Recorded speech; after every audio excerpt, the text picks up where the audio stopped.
joined here by defender Zac McGraw. Zac, thanks for taking the time. Can you just start us off with your thoughts on today's game? Yeah, I think it's, regardless who you're playing, it's going to be hard to play 80 minutes the majority of the game with the red card. But just in little moments, even down to 10 men, I think it's a mentality where we need to bunker down, make it to halftime 0-0, and then we can make adjustments in the locker room to try and get a result. Just small mental errors in first half and second half, Vancouver punished us. Okay. We'll open up to questions. Anyone have a question? Hey, Zac, first, congrats on the new contract, new deal. You're kind of entering into this season with all of the unavailabilities as kind of being one of the more veteran leadership kind of presences in the back line. With this new setup that started the match with three center backs, how would you describe your role, and how would you describe how your role kind of changed and evolved, or had to change and evolve in this game today?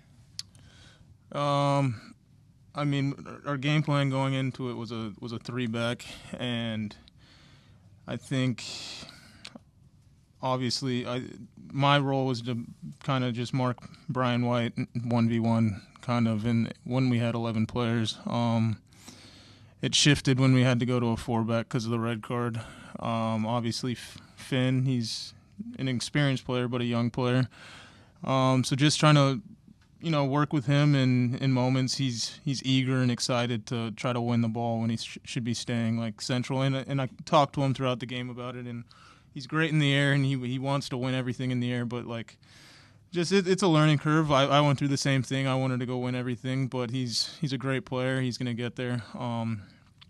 And I think that, just throughout the game, we were trying to do things at times where just little mistakes kind of punished us. The first goal, the second goal outside the box, closing down, third goal, counterattack, fourth goal. Like, just when things are going down, it's easy to just get piled on, and I think we need to just get stronger as a group. And in those moments when you go down to 10 men, you got to really dig deep and fight for one another.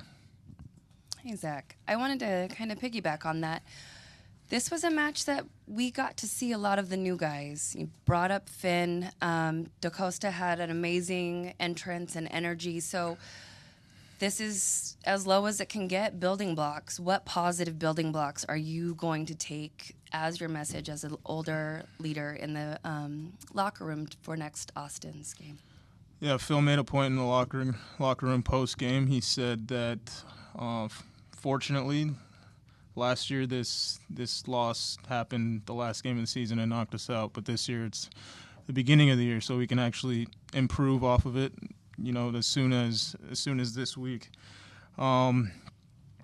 Obviously, it's a lot of new guys in the locker room, a lot of new faces on the field, but we've been together all preseason. They're going to adapt. They're from a lot of them from foreign countries. It's a learning curve that, the league, the environment, the cold, the rain, but these guys are great players, and they're going to improve every session, every game.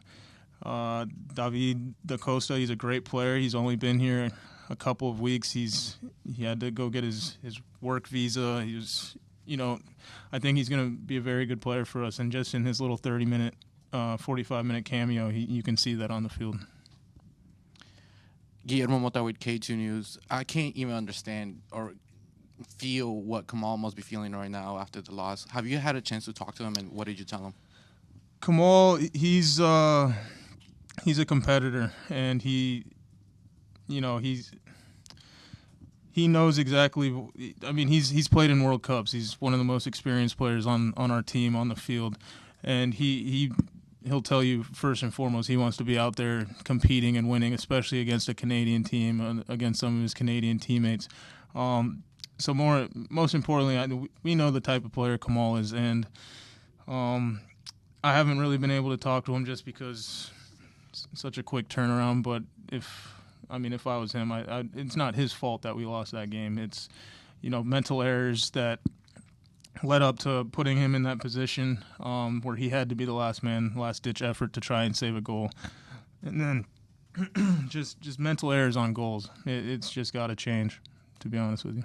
Okay, we'll wrap it there. Thank you, Zac.